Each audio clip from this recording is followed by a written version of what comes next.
Tiap sifat kesempurnaan yang patut dengan zatnya, zat Allah Subhanahu wa taala. Ini wajib pada akal kita beriktikad dalam hati masing-masing, wajib mana mesti Allah Ta'ala bersifat dengan sifat kesempurnaan. Mana sifat kesempurnaan yang patut dengan zatnya Allah. Wajib. Dan mustahil ini perkara yang tidak. Mustahil ini perkara yang tidak. Bang mustahil. Mustahil ini mustahil pada akal.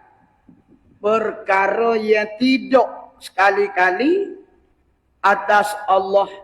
Apa yang tidak? Tiap-tiap sifat kekurangan.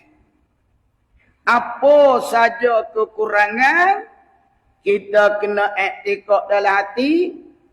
Tidak. Itu mustahil mana tidak.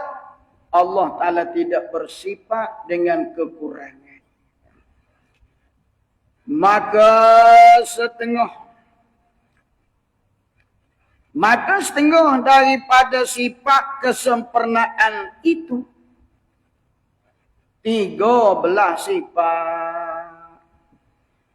Maka setengah daripada sifat kesempurnaan itu, yakni sifat kesempurnaan Allah Ta'ala, setengah pada sifat kesempurnaan, yakni sifat kesempurnaan bagi Allah. Sifat kesempurnaan bagi Allah banyak. Banyak, tidak terhingga. Kita tak akan tahu sifat kesempurnaan Allah, malaikat Allah jua. Malaikat Allah jua yang tahu sifat kesempurnaan. Cuma kita ni wajib kena iktikad semua sifat kesempurnaan wajib bagi Allah.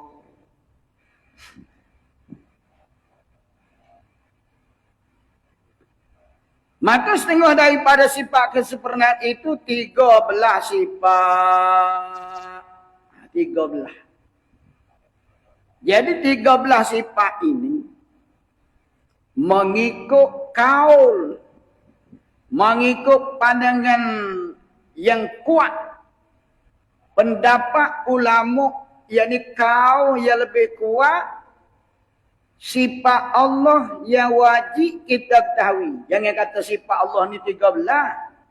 Sifat Allah ni banyak. Cuma 13 ni hak wajib kita tahu. Tu. Nak kata 13 je. Nah. Ada orang. Dia tanya saya. Dia kata, Ustaz, betul ke sifat Allah ni 13? Saya kata betul lah.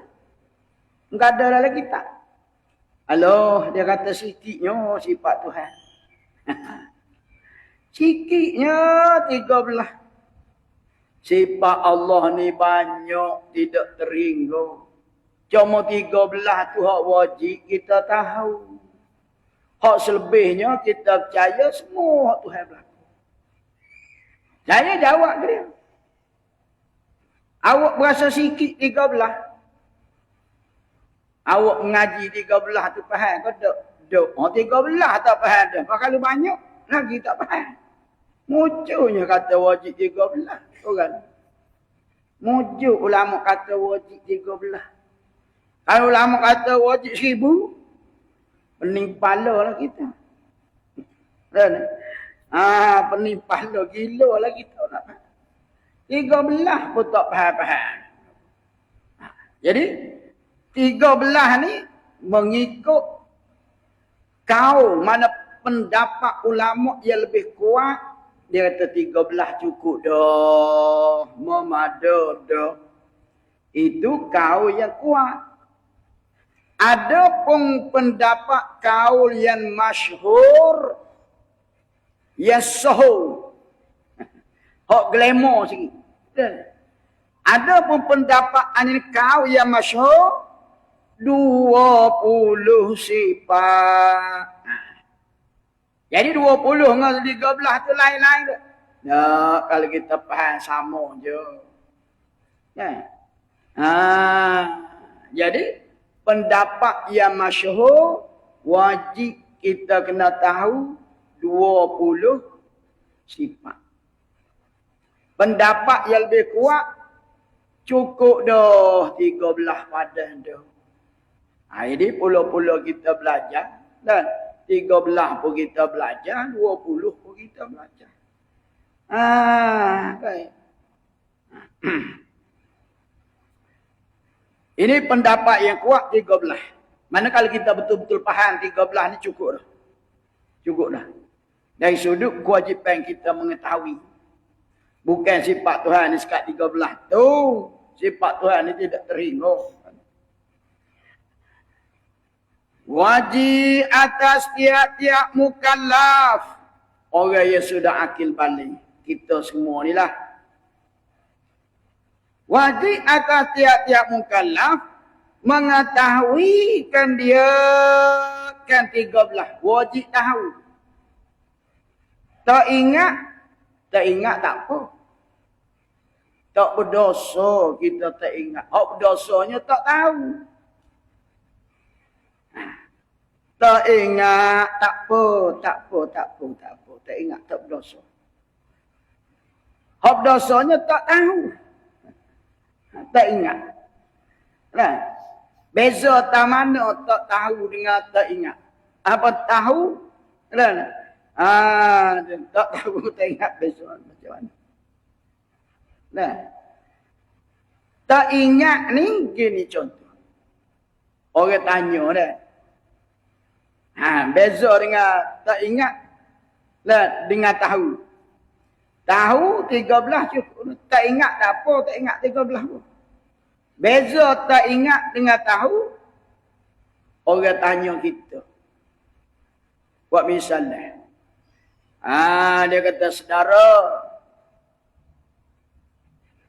Awak ingat ke sifat Allah? Tak ingatlah saya. Tidak berdosa.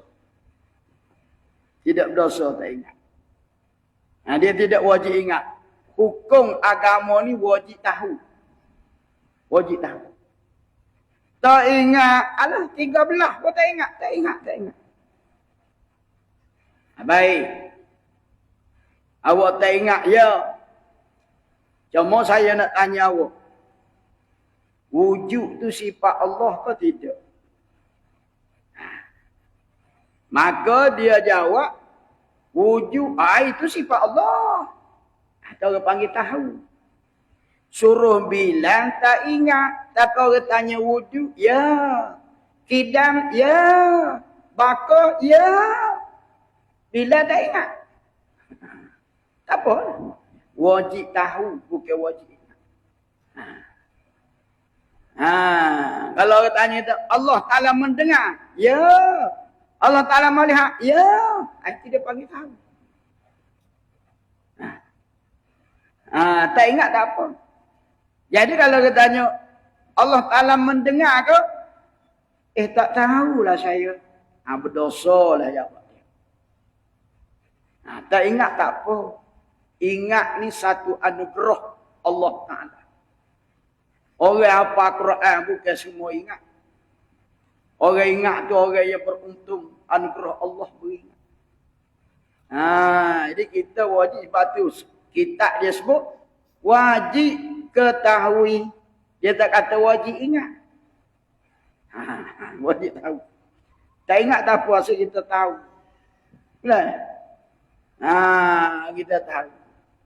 Orang tanya kita kalau pelacur mari pondok. Misalnya. Orang tanya, saudara. Berapa orang pelajar? Apa ni berapa orang ustaz yang mengajar di pondok ni? Berapa orang? Tak ingat. Tak ingat. Orang tanya berapa orang ustaz yang mengajar di pondok. Tak ingat. Kemudian orang tu tanya. Kenal kau Ustaz Su? Kenal. Ustaz Leh? Kenal. Tak apa lah. Ingat tak ingat. Tapi dia kena start tu, start ni, start azhar. Tu nak je. Maka demikian kot dalam pengajian usuluddin. Kita tak ingat sifat Tuhan ni berapa. Tapi kita tahu wujud tu sifat Allah. Kidam sifat Allah. Baka sifat Allah. Kita tahu. Wajib mengetahui. 13. Wajib atas tiap-tiap mukallaf mengetahui. Dia tak kata wajib hafaz. Jadi kalau kita mengaji di pondok 10 tahun tak ingat, tak apa. Jangan stres. Jangan kecewa. Takut bila sifat 20 tak ingat, puasa stres, nak terjun telaga aku. Jangan. Puasa nak bunuh diri lama tak ingat. Tak sah, jangan. Tidak wajib ingat. Wajib tahu. Bahasa dia dah. Bila sifat 20 tak ingat. Bahasa dia dah benda agama ni panjang. Hak mudah ingat ke apa dia? Bila duit. Bila duit ingatlah. RM1, RM2, RM3, RM4, RM5, RM6, RM7, RM8, RM9, RM10. RM10. Berapa ada duit lah pakai RM10? Ingat. Tapi kalau tanya ruku Islam. Bahasa dia dah itu kan ujian. Muka syaitan ni benda baik dia tak nak kita ingat. Bila duit 1 juta ingat lagi. Bila sifat Tuhan 20 pun tak ingat. Ujian. Ujian. Dan wajib atas tiap-tiap mukallaf mengetahuikan dia 13 sifat. Wajib atas jalan tafsil. Jalan tafsil mana? Atas jalan 1 per 1. 1 per 1. Wujud apa arti? Kidam apa arti? Baka apa arti? Itu dia panggil 1 per 1. Berapa banyak? Setakat 13 jah. Setakat 13. Nak banyak. Dan 13 pun tak ingat-ingat. Allahu Rabbina. Atas jalan tafsir 1 per 1. Dipanggil tafsir.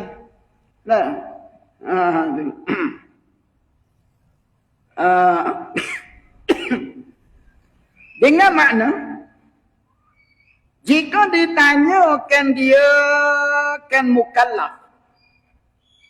Jika ditanyakan dia kan mukallaf daripada tiap-tiap suatu daripada segala sifat itu, sifat yang 13, nascaya mengaku ia mukallaf dengan wujudnya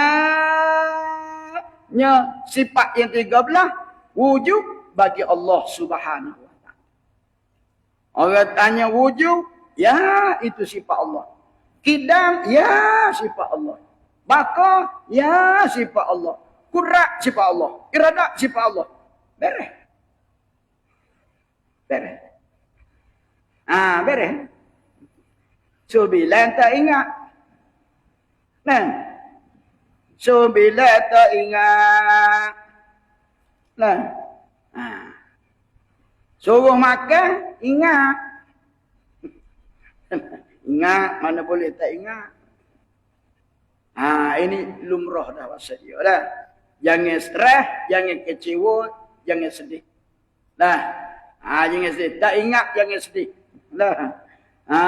Wala takhaf, wala tazan. Jangan takut dan jangan bimbang. Itu baik. Dan jadi 13 tu tak ingat tak apa. Tetapi kalau orang tanya, kita boleh jawab. Kudrat sifat Allah ke? Ya. Kalam? Ya. Ayat, ya. Ilmu, ya. Apa? Itu panggil secara tafsir, satu persatu. Mana jika orang tanya, jika ditanyakan dia akan mukallaf daripada tiap-tiap suatu skala sifat, itu sifat yang 13. Nah, saya mengaku ia mukallaf dengan wujudnya sifat 13. Memang sifat Allah 13. Dan tiada ia mukallaf. Tiada ingkarkan dia kan 13 sifat.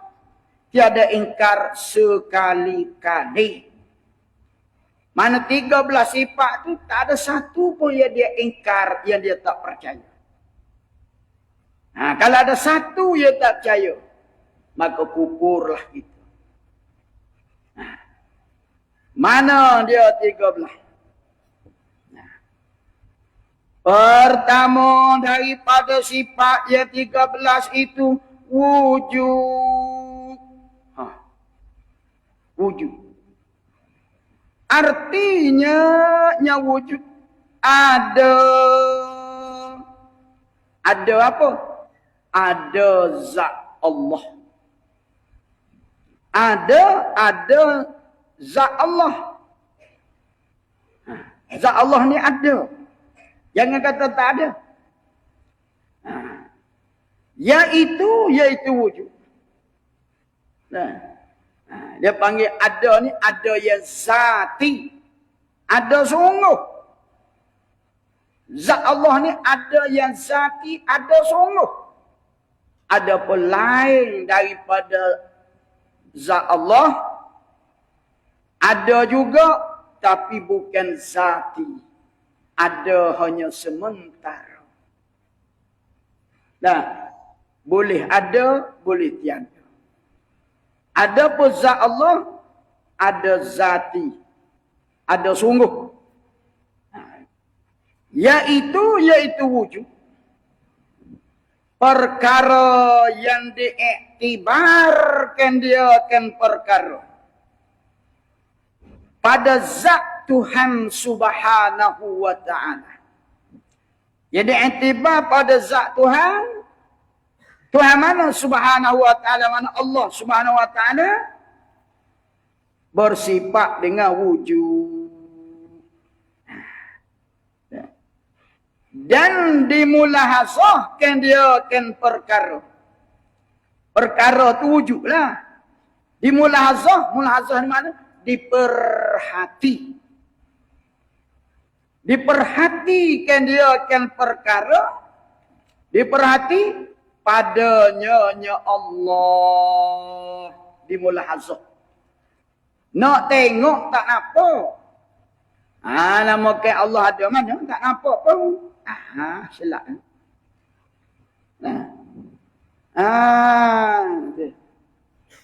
Berarti dia panggil dimulahazah. Yang diperhati. Allah ni ada. Tiada lebih daripada mulahazah. Zatnya Allah yang maha mulia. Dan dinamakan wujud itu, sifat wujud ni dipanggil apa? Dipanggil sifat nafsiyah. Kenapa panggil sifat nafsiyah? Artinya sifat nafsiyah, sifat yang dibangsakan kepada nafsi. Apa dia nafsi? Nafsi ni diri Allah. Ada siapa? Ada Allah. Allah ada Allah. Hak tulad dia.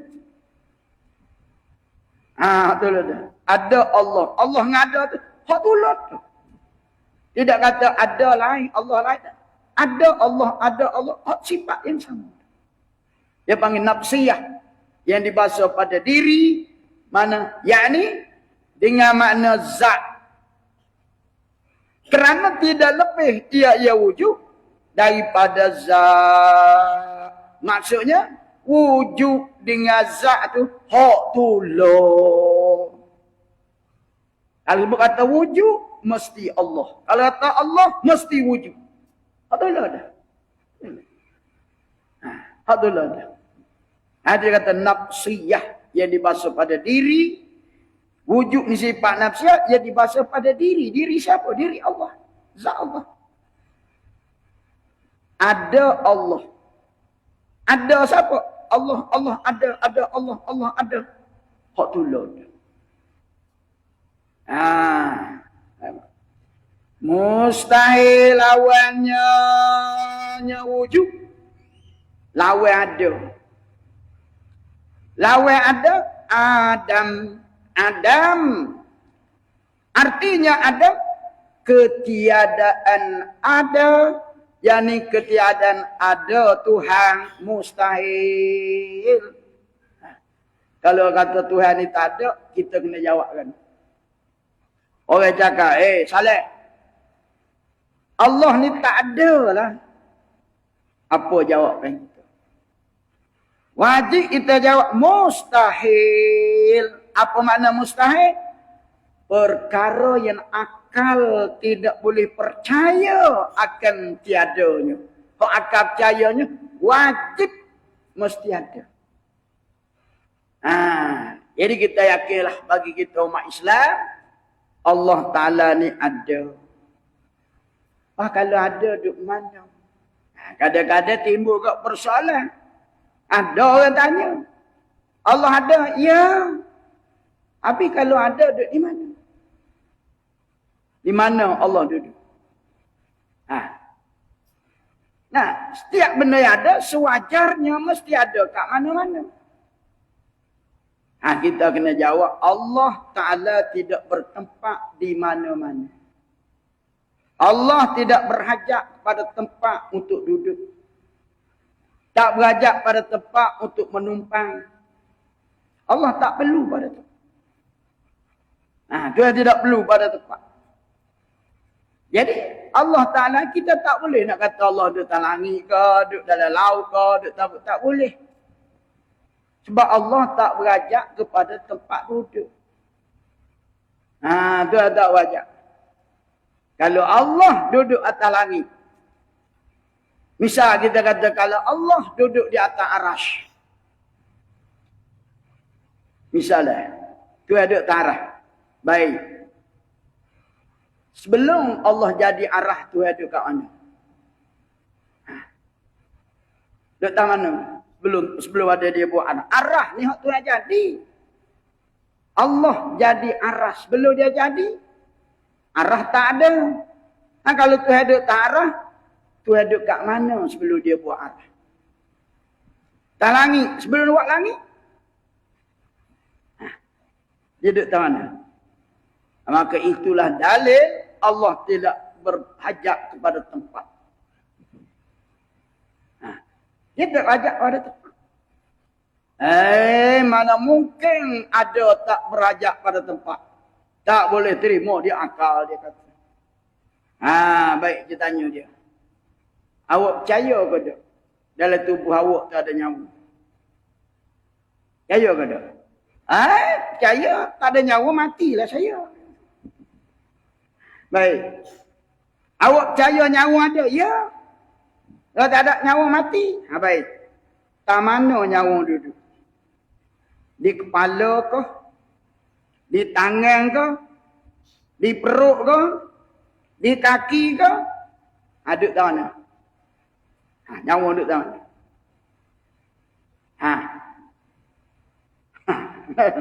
Tak mana nyawa duduk? Nyawa duduk tak mana? Kalau kata nyawa duduk di kaki, orang kerak kaki tak mati. Yang kena potong. Duduk di kepala, orang belah kepala tu. Tak mati. Duduk di perut, orang beranak, belah perut. Tak mati. Duduk tak mana?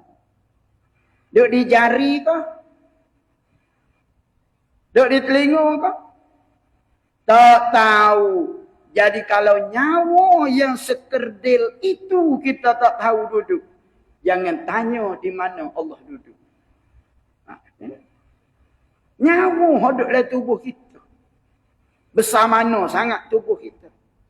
Tak boleh nak tunjuk. Maka apatah lagi kita nak tunjuk pencipta nyawa. Ini baik-baik. Jadi kesimpulannya, wajib kita percaya Allah ada. Kalau orang kata Allah tak ada, kita jawab mustahil. Mustahil. Dan dalil wujud Allah Ta'ala. Mana dalil? Dalil Allah Ta'ala ada di mana? Dalil wujud, dalil ada Allah Ta'ala.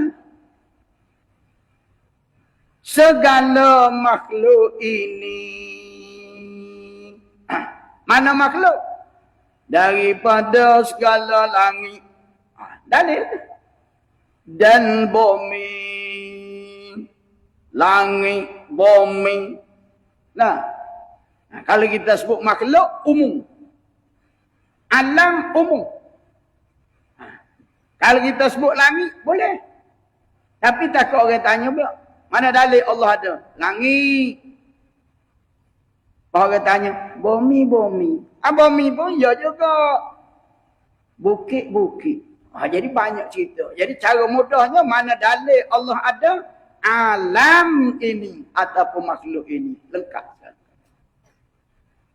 Cuma ulama tulis, nak suruh kita faham. Langit, makhluk. Bumi makhluk. Dan baraya antara keduanya, langit dan bumi. Belah atas langit, belah bawah bumi, antara manusia. Nah. Semualah. Nah, pokok, binatang, abang antara. Itu jadi dalil. Dalil kata Allah ni ada. Kan? Kerana makhluk ini, makhluk ni semualah langit, bumi, bulan, bintang, kayu, manusia. Ada ia makhluk. Kemudian daripada ketiadaan. Maksudnya apa? Ada langit selepas daripada tiada. Maksudnya dulu tak ada, sekarang ni ada. Bila langit ada? Dia panggil ada langit ini, dia panggil maujud ba'dal adami. Maujud ada selepas tak ada. Dulu tak ada. Maka bila Tuhan buat ada. Dia panggil ada ba'dal adami. Ada selepas tak ada. Dia bukan ada dulu baru tak ada. Ada tu selepas. Dulu tak ada. Kita dulu tak ada. Maka sekarang ni kita ada. Maka dia panggil ada kita ni maujud ba'dal adami. Ada selepas tiada. Tak ada dulu, tak ada. Akhirnya kita lahir. Maka ada kita ni selepas tiada. Dia panggil maujud ba'dal adami. Baik. Jadi dalil kata Allah ni ada makhluk ini. Sebab apa makhluk ni jadi dalil? Kerana makhluk ni tak ada dulu. Dulu tak ada. Allah Ta'ala baru jadi. Ya. Dia cerita dalam Quran, khalaqallahu samawati wal ard. Allah Ta'ala kata, dia yang menjadikan langit dan bumi. Mana langit bumi ni tak ada dulu. Patu ada. Ini dalil kata Allah ada. Dalil kata Allah. Jadi dalil ada Allah Ta'ala, alam ini. Bapa alam ni jadi dalil. Kenapa alam ni jadi dalil? Misal orang tanya setangga lagi. Orang tanya kita, mana dalil Allah ada? Kita jawab secara spontan, alam ini. Alam ni dalil. Baik. Orang tanya pula, kenapalah alam ni jadi dalil? Nak jawabkan pula. Kenapa alam dijadikan dalil? Kenapa? Maka kita kena jawab pula. Jawablah ke mana? Ini orang panggil ukur akal. Kena guna akal fikir. Jadi kita jawab yang pertama, dalil Allah ada alam ini. Seandainya orang tanya kali yang kedua, kenapa bisanya alam jadi dalil? Kenapa alam jadi dalil? Kita jawab, ini cara mikir. Ya mana? Kerana tiada tasawur, tidak boleh diterima pada akal adanya alam ini dan dengan tiada yang menjadikan dia. Tak boleh terima. Akal tak boleh terima benda tu ada sendiri. Tak boleh. Roti canai pun mesti ada tukang buat. TO pun kena ada orang buat. Dia tak jadi sendiri TO. Gawah lagi. Ada benda jadi sendiri. Jadi akal kita tak boleh terima ada makhluk tanpa pencipta. Jadi maka jikalau Allah tidak ada, maka tiadalah suatu daripada alam. Maka sekarang alam sudah ada. Maka ini bukti kata Allah tu pencipta tu ada. Siapa dia pencipta? Allah. Yang lain tidak boleh mencipta sekali-kali. Terbaik. Jadi ini. Seandainya orang tanya lagi, tak percaya dia tak puas hati. Kita kena guna akal lagi. Saya tak puas hati lah Ustaz. Tak puas hati. Allah Ta'ala ada. Tak puas hati. Kita cakap alam ni dalil, dia tak puas hati. Akhir kita nak jawab kan. Kalau dia tak percaya Allah ni ada. Kita cakap dah alam ni dalil. Dia tak percaya. Cuba kita tanya dia. Kalau dia tak percaya. Saudara. Kalau saudara tak percaya Allah ni ada. Nak tanya mana dulu ibu ayah dengan telur ayah. Mana dulu? Mana dulu telur tu jadi dulu ke ibu ayah tu jadi dulu? Tanya dia. Dia nak jawab ke mana? Nak main akal ni. Ayah ke? Ayah dan telur ayah. Mana dulu? Agak-agak kita nak jawab kan? Ibu dulu ke telur dulu? Hak sematinya. Ibu dulu lah. Enggak ibu kan telur. Baik. Kalau kata ibu dulu, kenapa disimpan telur supaya keluar anak? Orang ram telur tu diram supaya menetah. Bila telur tu keluar anak, kalau gitu dulu telur pulak lah. Di mana nak selesai? Siapa nak selesai? Kalau kita kata ibu dulu, kemudian dia telur. Baik. Kalau telur tu kita simpan, keluar anak, jadi telur dulu pula pada anak. Mana pula? Ibu telur, telur beranak, beranak telur, telur beranak. Mana dulu? Dia boleh jawab dulu telur.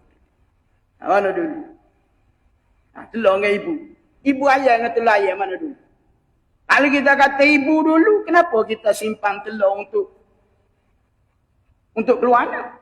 Patut kat telur goreng, telur goreng, telur goreng. Yang hidup simpan ambil beranak. Goreng selalu.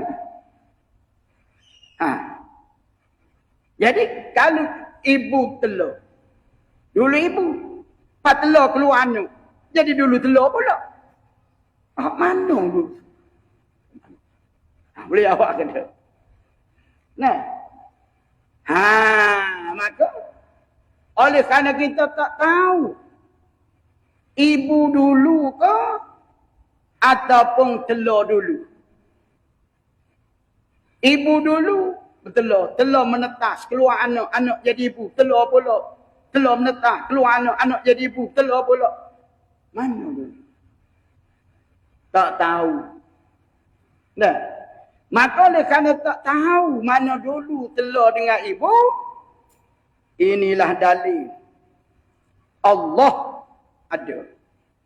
Pasal apa? Allah yang menjadi ibu, maka ibu. Ataupun Allah yang menjadikan telur, Maka telur tu menetas keluar anak-anak jadi 4 telur. Ini menunjuk ada pencipta. Siapa pencipta? Allah. Allah jadi dulu mana? Boleh jadi harus bagi Allah. Allah nak buat ibu dulu, lepas telur. Harus bagi Allah nak buat telur dulu, kemudian keluar anak. Harus bagi Allah. Tidak wajib bagi Allah. Kan kita ngaji dah apa dia harus. Harus bagi yang boleh terima 12 tahun. Boleh jadi Allah Ta'ala jadi ibu seekor. Ibu ni telur. Lepas telur beranak. Boleh jadi mula-mula Tuhan jadi telur. Telur tu menetah keluar anak. Kita tak tahu tu dalil kata ada Allah yang mencipta. Allah yang start telur dulu ataupun start ibu dulu. Allah ada. Kenapa? Biar apa ya? Baik. Dan kerana makhluk ini ada ia makhluk kemudian daripada ketiadaan. Asalnya makhluk tak ada. Tiap-tiap benda yang ada selepas tiada, ini dia panggil maujud ba'dal adam. Ada selepas daripada tak ada. Anak kita lah. Dulu kita tak ada anak. Lepas tu baru ada. Bila anak kita ada? Maujud ba'dal adam. Ada selepas daripada tak ada. Dan tiap-tiap barang yang ada kemudian daripada ketiadaan tak dapat tiada daripada ada yang mengadakan dia kan tiap-tiap barang mesti ada kan mesti ada yang menjadikan dia, mana boleh jadi sendiri. Maka makhluk ini makhluk yang kita lihat, yang kita duduk, yang kita sentuh, ada mereka yang mengadakan dia kan makhluk, ada yang mencipta. Siapa yang mencipta Allah? Manusia. Manusia tidak bisa menjadi makhluk kerana manusia sendiri dijadi oleh Allah. Kita nak buat langit, kita pun kena buat. Ya ialah yang mengadakan. Ialah yang mengadakan tiap-tiap barang yang ada. Yang bernama dengan Allah. Siapa nama pencipta alam ini? Allah. Hati. Maka sabitlah. Maksud sabit. Maka tetaplah. Sabit ke mana? Tetap. Maka sabitlah, tetaplah. Daripada kesimpulan tadi. Maka sabitlah, tetaplah ada Allah Subhanahu wa ta'ala. Tetaplah Allah ada. Kalau Allah tidak ada, nescaya makhluk tidak ada. Kerana makhluk dijadi oleh Allah. Kalau Allah sendiri tak ada, macam mana dia nak buat makhluk? Macam mana nak buat makhluk? Kan? Maka ni tetap. Kalau manusia nak buat sendiri, tak boleh. Tak boleh. Jadi tiap-tiap suatu mesti ada penciptanya. Kan? Jadi ada pencipta dia. Maka pencipta alam Allah. Ini cara mikir dengan hukum akal. Kalau kita nak guna ayat Quran, tak payah mikir banyak lah. Mungkin Tuhan ayat dah. Qalaqallahu samawati wal ardh. Allah Ta'ala beritahu dia jadi langit dan bumi.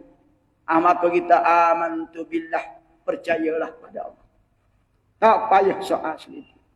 Tapi bila orang ni tak percaya, dia tak nak pakai Al-Quran, tak nak pakai hadis, dia mau pakai akal, kita kena jawab dengan akal. Sebab tu dia panggil hukum akal. Kena jawab.